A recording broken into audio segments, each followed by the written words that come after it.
আগামী 10 জানুয়ারি থেকে 26 জানুয়ারি পর্যন্ত পশ্চিমবঙ্গ সরকারের উদ্যোগে বিশ্ব ক্ষুদ্র বাজারে হস্তশিল্প মেলার শুভ উদ্বোধন হতে চলেছে। এই মেলায় রাজ্যের বিভিন্ন জেলার হস্তশিল্পকে এক ছাতার তলায় তুলে ধরা হবে। রাজ্যের ক্ষুদ্র, মাঝারি ও কুটির শিল্পমন্ত্রী চন্দ্রনাথ সিনহা সাংবাদিকদের মুখোমুখি হয়ে জানান, এবছর মোট 13টি স্টল থাকছে এই মেলায়। প্রতিটি স্টলে আলাদা আলাদা জেলার ব্যবসায়ীরা তাদের তৈরি হস্তশিল্প সামগ্রী নিয়ে অংশগ্রহণ করবেন। মন্ত্রী আরও বলেন, গত বছর পর্যাপ্ত প্রচার না হওয়া সত্ত্বেও প্রায় 2 কোটি টাকার হস্তশিল্প সামগ্রীর বেচাকেনা হয়েছিল। সেই অভিজ্ঞতা থেকে শিক্ষা নিয়ে এবছর প্রচারের উপর বিশেষ জোর দেওয়া হয়েছে। ইতিমধ্যেই টোটোর পিছনে পোস্টার লাগানো হয়েছে এবং ট্যাবলোর মাধ্যমে মেলার প্রচার চালানো হচ্ছে। এর ফলে এবছর আরও বেশি মানুষের সমাগম ও বিক্রি বাড়বে বলে আশাবাদী মন্ত্রক।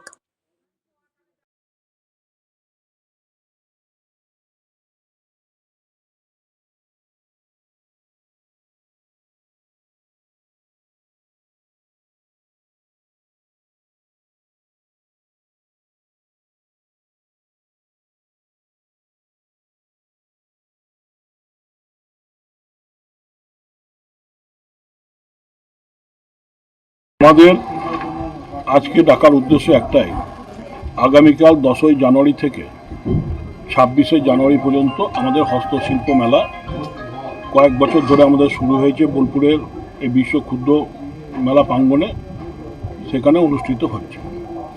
আমাদের 1টা থেকে 8:30 পর্যন্ত প্রতিদিন মেলা চলবে, কেননা এই শীতকাল বলে আমরা একটা করেছি। 13টি স্টল ও 2টি বড় প্যাভিলিয়ন বা হাট আমরা তৈরি করেছি। এই 13টি স্টলে নানা জেলা থেকে শিল্পীরা এই মধ্যে থাকবে। আমরা আশা রাখছি প্রায় 400-র ওপর শিল্পী বা আর্টিজান এখানে অংশ নেবে। এক একটা প্যাভিলিয়ন এক একটা জেলার জন্য আমরা রেখে দিই। সেই জেলার শিল্পীরা সেখানেই থাকবে। তাদের নানা রকম হস্তশিল্প, কাপড় থেকে শুরু করে বেত থেকে শুরু করে নানা রকম জিনিস তারা নিয়ে আসবে মানুষের চাহিদা অনুযায়ী।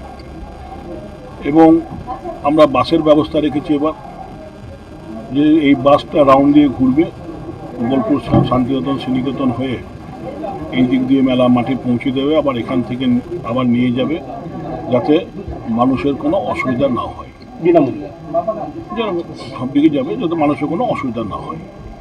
এবং তাছাড়াও আমরা একটু প্রচারও রেখেছি, কারণ আমাদের দেখেছি কয়েক বছর হচ্ছে যে ঠিক মতন আমরা প্রচার করতে পারি না। সেই জন্য এবার আগে থেকে আগাম প্রস্তুতি নিয়ে প্রচারে আমরা রেখেছি।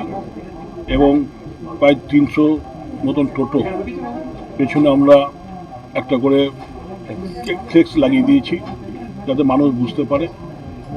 এবং বোলপুর ইলামবাজারের মেন জায়গায় ফ্লেক্স লাগিয়েছি প্রচারের জন্য। এবং ট্যাবলো কাল থেকে বেরিয়েছে বোলপুর শহর বা আশেপাশে যা শান্তিনিকেতন শ্রীনিকেতনে ট্যাবলো দিয়েও ফ্লেক্স লাগিয়ে তারা প্রচার করছে। এবার আমরাও চাই আপনাদের সোশ্যাল নেটওয়ার্কের মাধ্যমে যাতে একটু প্রচার হয়, তাহলে আমাদের মানুষ আরও ভালোভাবে জানতে পারে এবং তারা এখানে মেলায় এসে যে জেলার শিল্পীদের কাছ থেকে তাদের মনোমতো জিনিস তারা কিনতে পারে।